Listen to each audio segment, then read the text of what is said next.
Shalom, salam damai sejahtera di dalam kasih Tuhan Yesus Kristus. Terima kasih untuk Maika Panjaitan, pujian kesaksian yang memberkati kita.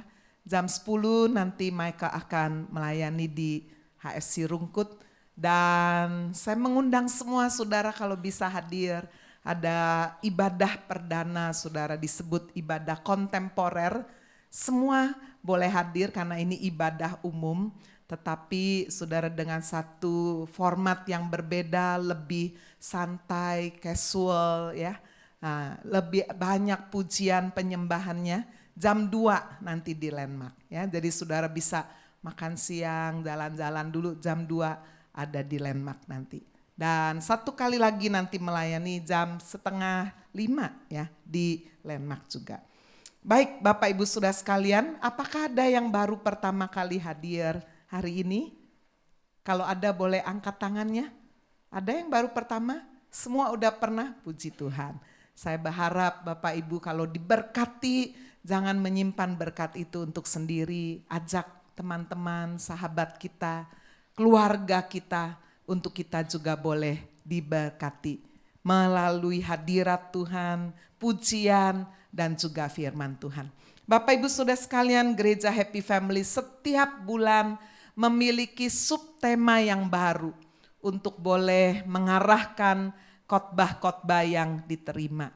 Nah, bulan Februari ini di minggu pertama hari ini, saudara kita memiliki satu tema yang subtema yang baru diberikan oleh Pak Hani adalah controlling your emotion. Waduh ya, mengontrol emosi kita. Di sini apa ada di antara saudara Bapak Ibu tidak pernah emosi? Enggak pernah marah, enggak pernah ngomel, enggak pernah iri hati, enggak pernah ada? Wah, kalau ada mungkin saudara saya ragu manusia atau bukan ya. Wah, kalau gitu di sini tukang emosi semua kah? Oh, tidak juga ya. Saya percaya saudara, dalam hidup ini tidak ada yang sempurna, termasuk yang berdiri di tempat ini. Saya dulu orang yang sangat tidak sabar, nggak sabar sekali ya. Anak paling kecil 7 bersaudara biasa dilayani, semua yang diminta dapat semua, buat orang tidak sabar juga. Bersyukur Tuhan memakai banyak cara membuat saya bukan jadi orang yang sangat sabar, lumayan sabarlah. Masih terus belajar, ilmu kesabaran itu ilmu tingkat tinggi saudara. Amin ya. Hanya orang-orang yang dewasa, orang yang semakin matang, belum tentu udah tua lo ya. Kadang-kadang orang semakin tua semakin tidak sabaran. Tapi orang yang matang, orang yang bertumbuh dewasa sudah akan semakin sabar. Tidak mudah pastinya mengendalikan emosi. Nah, hari ini saya ingin berbicara dengan satu tema, slave of emotion. Budak emosi. Pernahkah sudah mendengar cerita-cerita sesungguhnya di dalam dunia sehari-hari ketika orang tidak bisa mengendalikan emosi, mungkin marah luar biasa sampai handphonenya yang baru dibanting. Wah ya, pada waktu banting telepon saudara, dia mungkin bisa rasa lega. Tapi setelah pecah, rusak, baru apa? Menyesal. Emosi selalu mendatangkan kerugian. Saudara pernah mendengar orang yang begitu emosi sampai pembuluh batang otaknya pecah loh. Pecah benar-benar sudah. Sehingga dia harus segera dibawa ke rumah sakit. Tidak tertolong, mati. Emosi selalu merugikan. Nah, hari ini sudah kita akan melihat satu kebenaran firman. Bagaimana, dari mana datangnya saudara? Emosi yang seringkali tidak bisa terkendali di dalam kehidupan kita. Coba kita lihat, ini merupakan satu sumber yang Bapak, Ibu, Saudara dan saya harus tahu. Karena seperti seorang dokter ingin menyembuhkan, dia harus tahu penyebabnya. Betul ya? Tidak semua saudara orang sakit panas itu pasti pilek, flu, demam, belum tentu. Mungkin ada penyakit yang lain. Sudah 3 hari minum obat penurun panas, kok terus panas ini. Demamnya tidak turun-turun. Jangan terus minum obat itu. Coba saudara cek, pergi ke dokter, periksa darahnya, air seninya. Wah, dokter berkata ini ada virus, ada bakteri. Bisa demam berdarah, bisa tifus, bisa ada kemungkinan-kemungkinan yang lain. Itu sebabnya kita perlu tahu apa sih yang merupakan penyebab. Kita menjadi budak dosa, budak emosi. Apa sih? Yang pertama mari kita melihat kejatuhan manusia di dalam dosa tentunya. Inilah menjadi satu awal. Manusia boleh memiliki emosi-emosi yang negatif. Manusia diciptakan sempurna, serupa segambar dengan Allah, tidak ada cacat celah. Bahkan di dalam hidup manusia yang pertama tidak ada benih dosa, enggak ada. Saudara-saudara sekalian, tetapi kita bisa melihat bagaimana tipu daya iblis. Itulah diresponi oleh manusia, free will. Manusia pertama sudah Adam dan Hawa tidak dilahirkan, tapi dibentuk oleh tangan Allah sendiri. Adam dibentuk oleh tangan Allah sendiri. Dan Allah menghembuskan nafas hidup ke dalam hidungnya. Jadilah manusia yang hidup dengan roh Allah. Dan Tuhan menciptakan wanita dengan cara yang unik. Tidak diambilnya lagi lempungan yang baru, gumpalan tanah liat yang baru, tidak. Tetapi wanita diciptakan bagian dari pria. Amin, sudah diambilnya satu tulang rusuk dibentuknya menjadi wanita.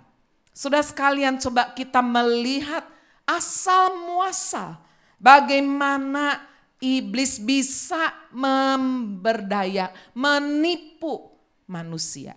Karena cara itu juga sampai hari ini dipakai oleh iblis menjatuhkan kita.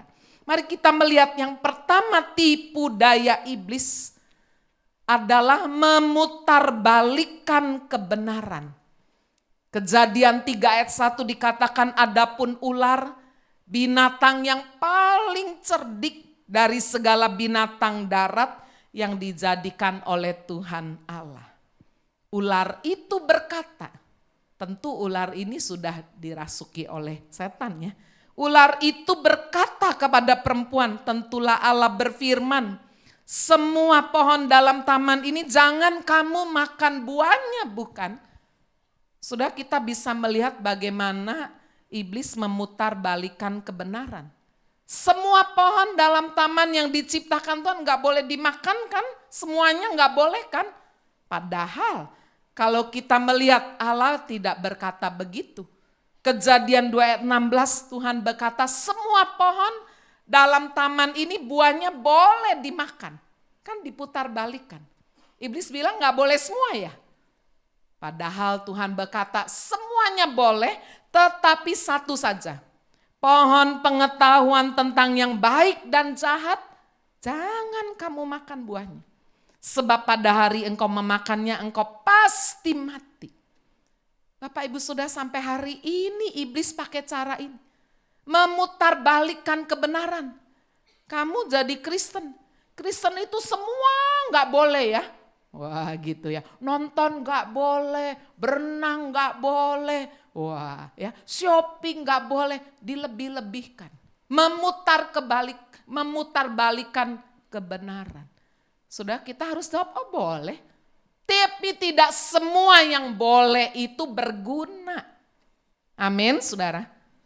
Iblis senang sekali memutarbalikkan kebenaran. Sehingga kita merasa menjadi orang Kristen itu berat. Ya, benar-benar banyak sekali perintah, banyak sekali peraturan. Nggak mungkin saya bisa menjalankannya daripada nggak bisa, mending nggak ke gereja sama sekali. Itu tujuan iblis. Mending saya nggak usah jadi Kristen. Ikut Kristen itu semua nggak boleh. Pergi dukun nggak boleh, pergi suhu nggak boleh, ke orang pinter nggak boleh semua. Enak yang sana loh, sana itu ke gereja boleh tapi ini boleh, enak itu. Nah ini sudah, kita inginnya kompromi. Tuhan bilang apa?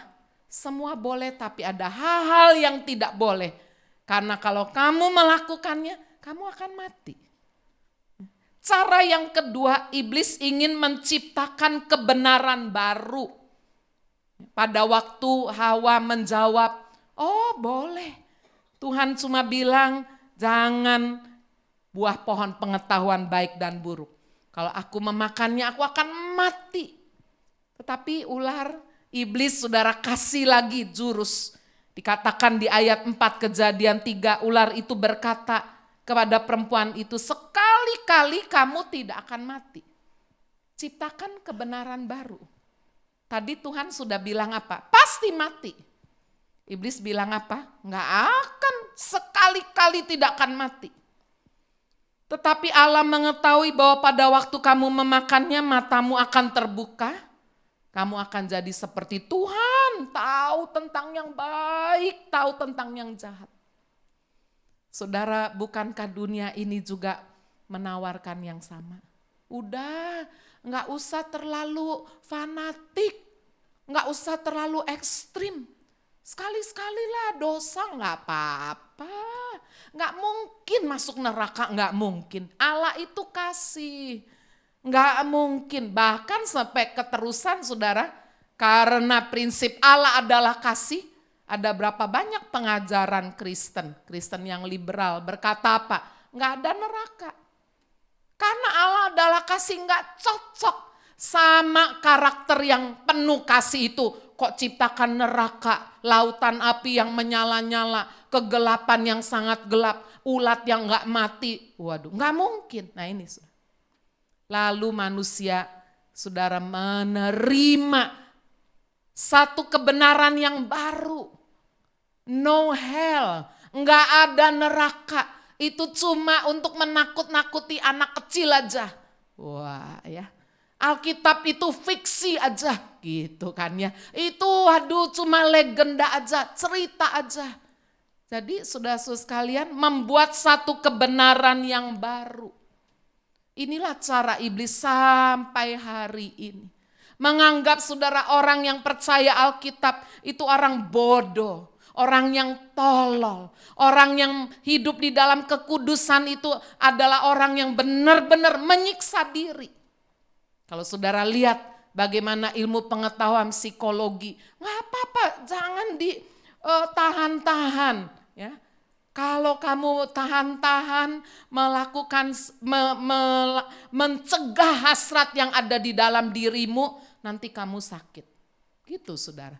Padahal kalau kita membaca Alkitab berkata apa? Kalau kamu ingin mengikut aku, kamu harus menyangkal diri, memikul salib. Wah ya, kita harus mematikan daging. Dunia enggak, ngapa dimatikan? Hidupkan itu. Hidup cuma satu kali kok pakai dimatikan. Pakai diempat-empat nasunya. Enggak usah. Apa yang matamu lihat, pikiranmu mau, hatimu mau. Ploken aja, wah ya, tancep aja. Wah, menciptakan satu kebenaran yang baru. Yang ujungnya saudara adalah kematian. Mana neraka? Neraka itu tempat yang indah, nanti rocker-rocker masuk semua, selebriti, rame. Surga itu orang kuno semua yang masuk sana. Encim-encim, encek-encek, orang-orang yang alim-alim, sepi nanti neraka itu. Wah enak, surga itu. Neraka itu wah very hot, wah very rock. Wah katanya ya, saudara, itu adalah satu kebenaran yang baru yang coba diciptakan oleh iblis. Itu sebabnya saudara bagaimana tipu daya iblis sampai hari ini terus bekerja. Bagaimana iblis memperdaya manusia. Kejadian 3 ayat 6. Saudara caranya pun sama. Lewat panca indera, kalau enggak lewat mata. Lewat telinga, saudara terima pengajaran humanism, universalism, hedonism, filsafat, apa aja dah. yang tidak saudara dipagari, dikuasai, mengakui otoritas Alkitab adalah firman, udah kita pasti tersesat. Coba kita lihat Kejadian 3 ayat 6, bagaimana manusia diperdaya. Perempuan itu melihat. Nah ya, jadi saudara lewat panca indera melihat.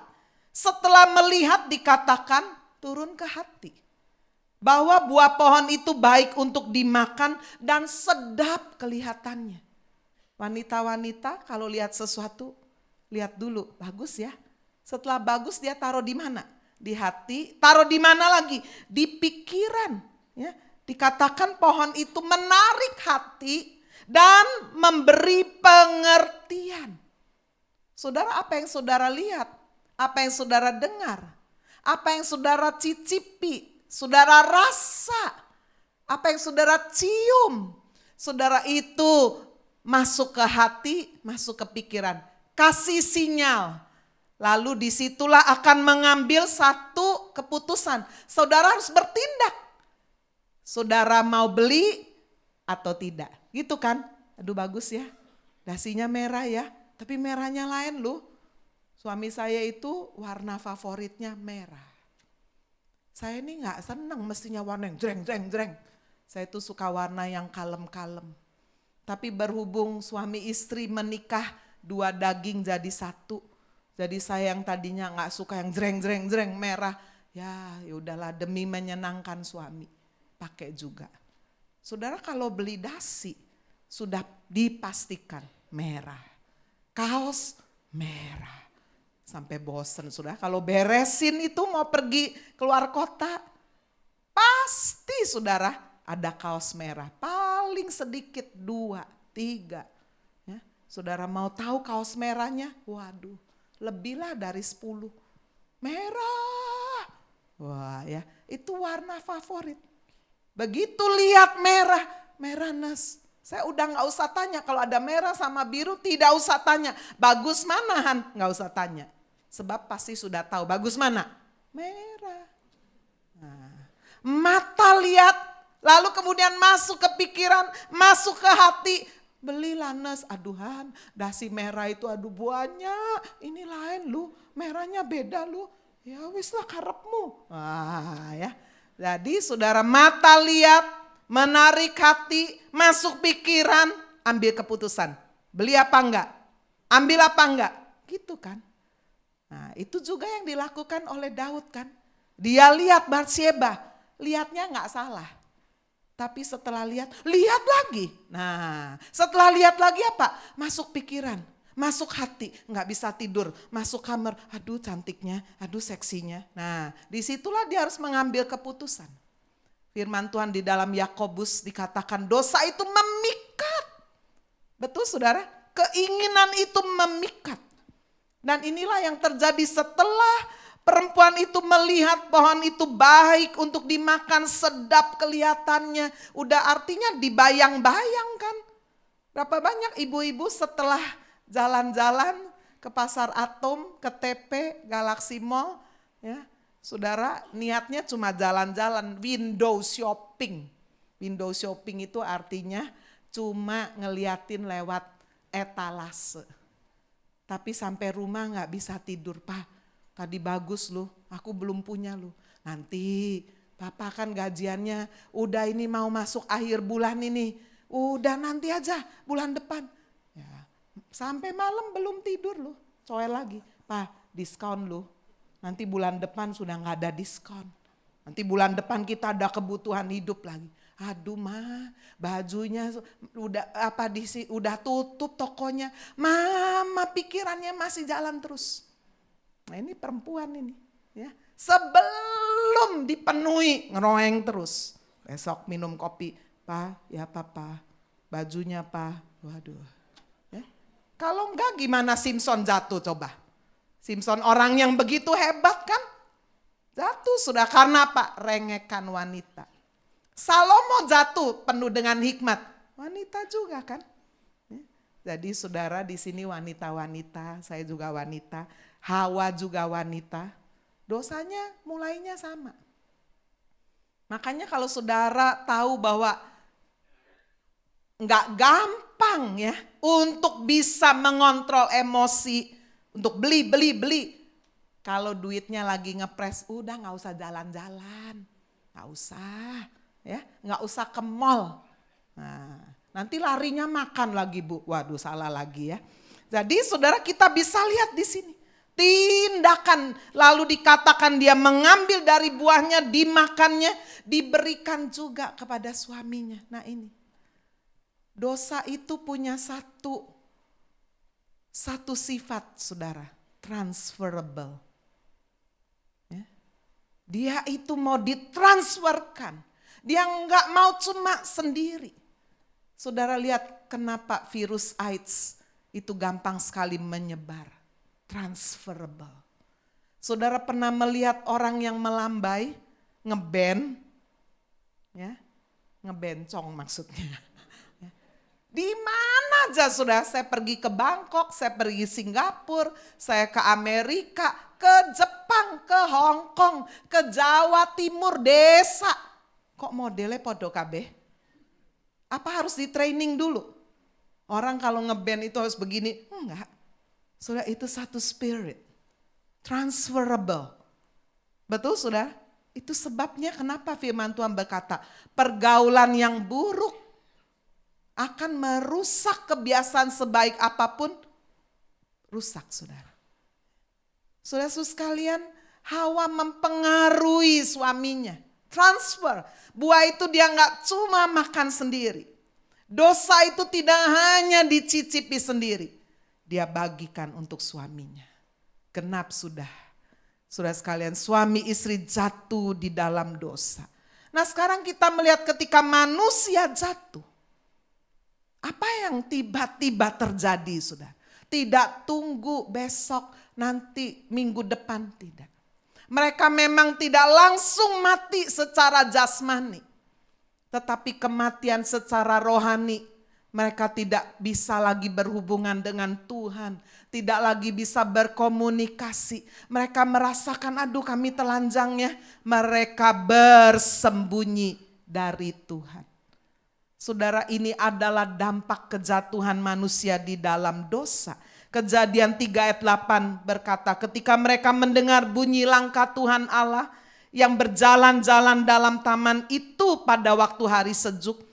Bersembunyilah manusia dan istrinya itu terhadap Tuhan Allah di antara pohon-pohon dalam taman. Sembunyi dari Tuhan. Ada orang-orang sudah kalau hidupnya sudah syarat penuh dengan dosa. Dia udah malas ke gereja. Karena ke gereja dia seperti ditamparin terus sudah. Disinggung, disindir terus. Itu pendeta kok nyindir terus ya. Enggak, karena apa? Karena dosanya itu seperti dibuka. Itu sebabnya sudah mereka bersembunyi. Menjauh dari Tuhan. Ketika Yunus tidak taat, dia mau menjauh dari Tuhan. Dia mau tidur saudara di bagian yang paling bawah, dia pikir Tuhan gak lihat. Saudara-saudara sekalian, ini adalah satu akibat. Manusia jatuh dalam dosa. Dia ingin menjauh dari Tuhan. Lalu kemudian secara emosional apa yang terjadi? Mengalami rasa takut. Kejadian 3 ayat 10 ketika aku mendengar bahwa engkau ada dalam taman ini, aku menjadi takut. Ya, ada rasa takut. Apakah manusia pertama sebelum jatuh dalam dosa punya rasa takut? Enggak ada. Mereka bisa jalan-jalan dengan Tuhan. Enggak takut harimau, enggak ada rasa takut. Takut adalah hasil daripada dosa. Saudara-saudara sekalian, itu sebabnya kita perlu firman Tuhan untuk mengcounter rasa takut, rasa khawatir yang ada di dalam diri kita. Hubungan suami istri pun terganggu sudah karena kejatuhan di dalam dosa. Ketika Tuhan berkata kepada Adam, apakah kamu makan buah pohon pengetahuan baik dan buruk? Kamu makannya. Jawaban yang sangat gampang kan. Tetapi Adam berkata apa? Wanita yang engkau berikan di sisiku, dialah yang memberikannya kepadaku. Saling menyalahkan. Sudah baca itu di Kejadian 3 ayat 12. Perempuan. Waduh, udah gak panggil sayang lagi ya. Perempuan perempuan yang kau tempatkan di sisiku, dialah yang memberi buah pohon itu kepadaku. Saling menyalahkan. Allah tanya sama Hawa, Hawa salahkan siapa? Gara-gara iblis. Sampai hari ini kalau ada masalah kejatuhan manusia, kejatuhan hamba Tuhan, kok bisa ya hamba Tuhan sehebat dia? Waduh, kok bisa ya? Oh ya itu gara-gara iblis. Paling enak ya, iblis dijadikan kambing hitam sudah, nggak pernah protes. Kok bisa ya sampai bangkrut kayak gitu? Oh ya itu kerjaan iblis. Kok bisa ya dia sakit seperti itu? Oh ya iblis. Memang saudara tidak menutup kemungkinan iblis bisa membuat orang sakit, bisa. Iblis bisa membuat orang bangkrut, bisa. Bukan tidak. Tapi tidak semua bencana masalah itu gara-gara iblis. Kalau semuanya kita tunjukkan gara-gara iblis, kita mau lepas tanggung jawab, cuci tangan. Dan masalah tidak pernah akan selesai. Hari ini sudah kita belajar ketika ada kesalahan yang memang adalah penyebabnya saya sendiri. Saya harus bertanggung jawab. Datanglah. Rendahkan hati kita kepada Tuhan. Minta ampun kepada Tuhan. Dia berjanji jika kita mengakui dosa kita. Allah setia dan adil mengampuni dosa kita. Lalu kita minta berseru. Meminta pertolongan dari Tuhan. Saudara lihat. Apa akibat dari dosa? Manusia pertama menerima kutuk. Laki-laki dikutuk, perempuan dikutuk, tanah dikutuk, iblis juga saudara dikutuk. Semua. Kutuk saudara, kutuk terbuka. Karena apa? Karena tidak ada lagi kekudusan. Sejak saat itu siapa saja manusia yang lahir di atas muka bumi ini. Gak pandang dia anak pendeta, anak nelayan, anak pedagang, anak raja, anak gelandangan. Semua sudah ada benih dosa. Itu sebabnya kita bisa melihat keturunan setelah itu keturunan berdosa. Tidak tunggu lama. Saudara lihat bagaimana anak daripada Adam dan Hawa sudah langsung tertular virus dosa. Tidak dapat mengontrol emosi. Kita bisa membaca bagaimana kisah mengenai seorang yang bernama Kain. Panas hati. Sudah di sini pernah panas hati. Karena lihat orang lain sukses. Orang lain dipuji. Saya kok enggak. Saudara kalau punya anak ya, 2 anak lahir dari papa dan mama yang sama. Satunya putih, tinggi, ganteng. Satunya pendek, hitam. Aduh, lalu saudara kalau ada orang lewat berkata ini kakak adik. Iya kakak adik. Kok lain ya? Satunya cakep, ganteng, satunya kok jelek. Kira-kira yang dimaksud jelek ini sakit hati tidak? Panas. Saudara, dan itu kita bisa lihat dialami oleh Kain. Kalau saudara membaca Kejadian 4 ayat 5. Pada waktu persembahan Kain tidak diterima oleh Tuhan, tidak diindahkan, tidak dipuji oleh Tuhan. Dikatakan Kain menjadi sangat panas. Orang kalau sudah hatinya panas, itu tercermin lewat muka. Betul saudara? Apa yang ada saudara kelihatan di muka itu sebetulnya cerminan apa yang ada di hati. Hatinya seneng, mukanya udah kelihatan sumringah. Hatinya panas, mukanya juga wah ya. Jadi saudara kita bisa melihat Tuhan menegur Kain. Panas hatinya datang karena iri hati, karena dia dengki. Saudara inilah kejatuhan manusia karena tidak dapat mengontrol emosi. Kain sempat menerima teguran, menerima nasihat dari Tuhan. Di Kejadian 4 ayat 7 dikatakan, apakah mukamu tidak akan berseri jika engkau berbuat baik? Jika engkau tidak berbuat baik, dosa sudah mengintip di mana? Di depan pintu. Dosa itu sangat menggoda, tetapi engkau harus berkuasa atasnya. Bapak Ibu Saudara, ketika kita sudah tidak bisa mengontrol emosi kita, firman Tuhan berkata dosa itu mengintip di depan pintu. Dia sudah siap menerkam dan menguasai hidup kita. Tuhan sebetulnya memberikan satu solusi. Saudara, ketika dosa sudah mengintip, kita nggak bisa kontrol emosi. Firman Tuhan berkata, apakah mukamu tidak akan berseri jika engkau apa? Berbuat baik. Memang tidak gampang. Tetapi saudara, saya belajar. Ketika sudah gak bisa kontrol emosi, diem. Apa perbuatan baik yang kita bisa lakukan? Berdoa dalam hati. Doanya apa? Tuhan tolong saya. Kuasai saya. Kendalikan saya. Amin. Itu perbuatan baik yang kita bisa lakukan. Berbuat baik untuk diri kita sendiri. Saudara, tidak mengumbar emosi. Tetapi apakah Kain mendengar? Tidak. Saudara, dan apa yang kita bisa lihat di akhir kehidupan Kain? Dikatakan dia membunuh. Kejadian 4 ayat 8. Saudara, lalu dia membunuh adiknya itu. Bapak Ibu Saudara, ketika kita tidak dapat mengontrol emosi, kebencian kita, iri hati, panas hati, terus dipelihara, maka ujungnya kita bisa membunuh. Itu sebabnya tidak salah ketika firman Tuhan 1 Yohanes 3 ayat 15 berkata, setiap orang yang membenci saudaranya adalah seorang pembunuh manusia.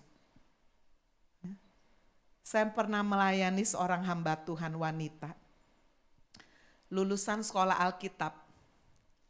Enggak semua orang sudah lulusan sekolah Alkitab otomatis baik loh ya, belum tentu. Ternyata saudara wanita ini penuh dengan luka, penuh dengan kepahitan terhadap mamanya. Dia juga saudara pernah mengalami dilecehkan seksual oleh kakak kandungnya. Itu pun dia tidak ceritakan. Saya dapat pun karena saya mendoakan dia, Tuhan bukakan itu. Tetapi saudara, kecurigaan saya dimulai ketika dia bercerita. Seringkali kalau saya pelayanan dulu ya, dulu bukan waktu menggembala. Dulu saya ajak dia, ayo ikut. Kenapa saya ajak dia? Karena saya kasihan lihat dia ada sesuatu, something hidden. Sesuatu yang tersembunyi tapi saya gak tahu apa. Jadi untuk bisa tahu, saya ajak aja. Di kereta ngobrol, hobinya apa, kesenangannya apa ya. Ini di dunia konseling ini membangun jembatan ini. Ya bicara, oh dia cerita-cerita. Oh saudara, dari cerita-cerita saya tahu. Satu kali dia tanya begini, Ibu Agnes senang binatang gak? Tergantung, saya bilang binatang apa? Enggak semua binatang saya suka. Cacing, waduh saya geli. Kecoa, waduh, tikus, waduh apalagi. Anjing saya suka, saya bilang, oh kalau saya enggak suka binatang. Lalu dia mulai cerita, bahwa dari kecil saudara, dia paling seneng ngejar kecoa. Ih, dalam hati udah rasa geli kan? Kenapa perempuan satu ini? Lalu setelah saya tangkap tuh, Bu Agnes saya masih kecil loh. Masih SD itu kelas 3. Wah, itu sungutnya saya cabut. Waktu saya lihat kecoanya kejet-kejet, seneng Bu Agnes.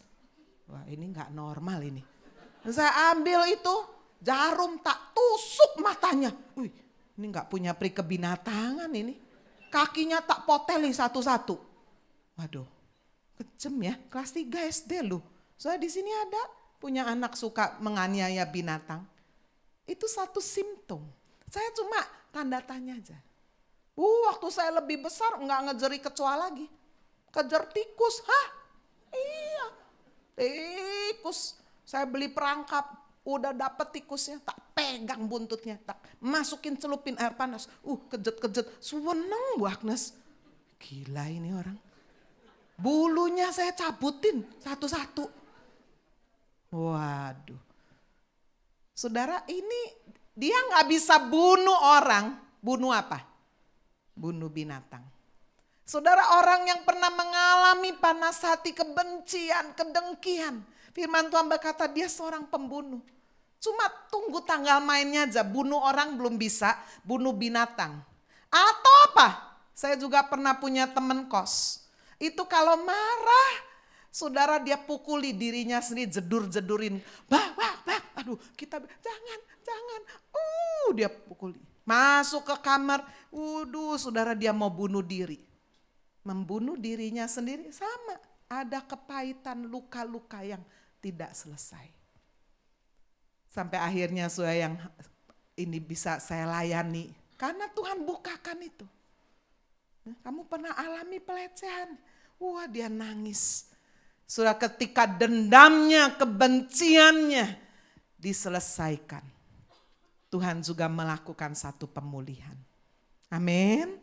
Ya, saudara, kita bisa melihat bagaimana kejatuhan manusia. Sekarang kita melihat yang kedua. Saudara sudah mengenal Tuhan, sudah percaya Tuhan, kok tetap ya nggak bisa mengendalikan emosi? Tetap ini jadi budak emosi, marah-marah aja, maki-maki aja, gebrak-gebrak aja. Waduh, ya. Enggak seneng sama orang, pak. Waduh, diserempet mobilnya, kamu sempet keluar dari mobil, pak. Kita cuma melongo.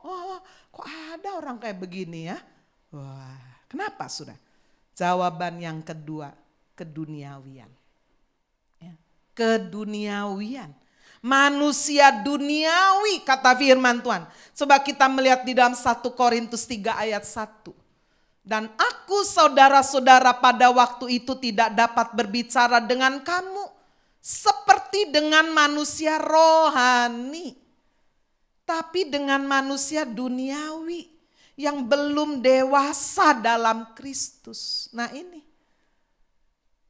orang yang belum dewasa dalam Kristus tidak mungkin bisa mengontrol emosi. Dia menjadi budak emosi. Saudara, saya ambil contoh jemaat Korintus. Ini kalau gambaran hari-hari ini jemaat karismatik. Penuh karunia dikatakan di 1 Korintus 1 ayat 5. Di dalam dia kamu telah menjadi kaya dalam segala hal. Jemaat yang kaya dalam perkataan, pengetahuan gak kurang-kurang. Di ayat 7 tidak kekurangan satupun karunia. Sementara menantikan penyataan Tuhan kita Yesus Kristus penuh karunia. Tapi apakah itu penuh karunia menjadi jaminan bahwa orang itu sudah dewasa dalam Kristus? Tidak. Saudara kalau lihat orang bahasa rohnya lancar, penuh karunia, doa bisa menyembuhkan orang. Belum tentu. Karena firman Tuhan berkata dari buahnya kamu harus mengenal dia. Amin. Itu sebabnya Bapak Ibu sudah kita melihat ciri orang-orang yang hidupnya masih manusia duniawi. Paulus berkata dalam 1 Korintus 3 ayat 2. Susulah yang kuberikan kepadamu bukan makanan keras. Kamu belum dapat menerimanya. Sampai sekarang pun belum dapat. Sukanya susu. Saudara kalau punya bayi, walaupun anak raja, gak pernah kita lihat bayi dimakankan steak A5. Wah, daging Kobe. Dagingnya mahal, tapi anak bayi gak bisa. Minumnya apa? Susu. Firmannya luar biasa, alkitabiah. Tapi kalau rohaninya masih kanak-kanak, mereka bilang apa? Elek firmannya, gak ngerti apa-apa. Itu saya, sukanya susu. Sudah firman Tuhan menyebutkan ini. Paulus berkata apa? Susulah yang kuberikan, belum bisa makanan keras. Karena masih ada iri hati. Ada perselisihan. Wow, ini menjadi satu simptom, gejala. Saudara kita mau mengoreksi diri semuanya ya, saya juga. Apakah dalam hati kita hari ini masih ada iri hati? masih dikuasai iri hati. Kalau orang lain punya yang lebih hebat, lebih bagus, lebih baru dari kita, lebih banyak dari kita. Kalau anak teman kita lebih pinter, lebih juara dari anak kita, apakah kita bisa legowo? Apakah kita mau mengevaluasi? Oh ya, dia lebih hebat ya. Saya mau belajar saya mau evaluasi Dulu saudara, waktu saya jadi penginjil, saya sering keliling, salah satunya ke Jakarta. Ada salah satu gereja di mana saya banyak teman di situ. Saya mengenal satu remaja, ya, namanya Juan. Yang hari ini nanti tanggal 20 Maret kita akan panggil sudah sebagai pembicara. Dulu saya melayani di gerejanya, dia masih remaja, belum melayani. Tetapi dia sekarang sudah menikah, punya anak, sudah menggembala, berhasil, Tuhan sedang pakai. Apa saya berkata, saya tetap dulu saya yang khotbah kok. Siapa kamu? Apa begitu? Atau saya mengambil keputusan, Juan yang remaja sekarang sudah dipakai Tuhan. Luar biasa ya. Dia dulu remaja, sekarang sudah dewasa. Saya dulu dewasa, sekarang sudah tua. Ya enggak tua sekali lah ya. Saya mau belajar dari yang muda juga. Amin saudara. Kalau saya tidak dikuasai kedewasaan rohani, saya iri hati. Dia pasti gini-gini. Saya enggak mau belajar. Hasilnya apa? Saya enggak dapat apa-apa, dia tetap maju kan. Paham saudara? Ini saya cuma ambil contoh aja. Ya, sekalian promosi supaya saudara ikut itu nanti 20 Maret. Kita akan bikin Happy Family Worship Conference. Setiap 1 tahun 1 kali kita buat. Dan tema yang dipilihkan Pak Hani, Anointed Leadership. Kepemimpinan yang diurapi. Kita mau belajar juga dari pemimpin-pemimpin muda yang dipakai oleh Tuhan. Amin saudara. Bapak Ibu saudara sekalian, Tuhan mau kita buang iri hati. Kalau ada enggak cocok, berbeda, enggak usah berselisih. Berbeda itu indah. Amin. So bisa bayangkan kalau orang di seluruh dunia sama semua mukanya. Kayak sapi. Saya lihat ya, sapi, domba, kambing, mukanya podo kabeh. Tadi saudara lihat ya, lucu sekali itu. Itu rusa. Saya nggak bisa bedain. Tadi rusa yang ngangguk sama saya yang mana ya? Nggak bisa. Mukanya sama semua. Kalau mau dikasih makan, orang Jepang kan suka gini-gini. Rusanya pun diajari. Gini, nunduk saudara. Saya nggak percaya. Pikir dulu cuma action aja. Nggak taunya di sana. Ikut nunduk, kasih makan. Tadi nungguin nggak dikasih makan sama bapak itu ya. Bapak ibu saudara, Tuhan mau benar-benar tidak usah ada perselisihan. Amin. Kamu berbeda sama saya. Ya memang berbeda, hargailah perbedaan. Jemaat di Korintus suka berselisih. Aku golongan Paulus, aku golongan Apolos. Apa Paulus? Kalau khotbah gagap, botak lagi, jelek lagi. Paulus secara fisik mungkin gak ganteng. Ya. Aku golongan Apolos, Apolos pinter. Oh enggak, aku golongan Kefas. Wah, saudara-saudara sekalian sehingga terpecah belah, berselisih. Tuhan mau kita bersatu. Tidak ada gereja yang sempurna. Gerejaku paling ciamik, paling apik. Nggak ada saudara. Pasti ada kekurangan, pasti ada kelebihan. Amin. Ibrani pasal 5 ayat 13. Barang siapa memerlukan susu, ia tidak memahami ajaran tentang kebenaran. Sebab ia adalah anak kecil. Saudara, gereja ini fokus dalam pengajaran. Supaya apa? Supaya kita dewasa.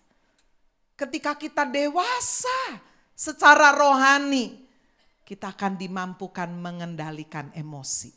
Amin. Control your emotion. Saudara, kalau istri keinginannya untuk beli tas, baju, sepatu tidak diturut oleh suami, apakah saudara nangis jerit-jerit di lantai ngose-ngose? Wah pasti bawa rumah sakit jiwa itu ya. Betul? Tapi kalau saudara punya anak kecil umur 3 tahun, pingin sesuatu ngasih, oh saudara bilang apa? Oh ya, masih kecil. Betul? Nah, sama secara rohani.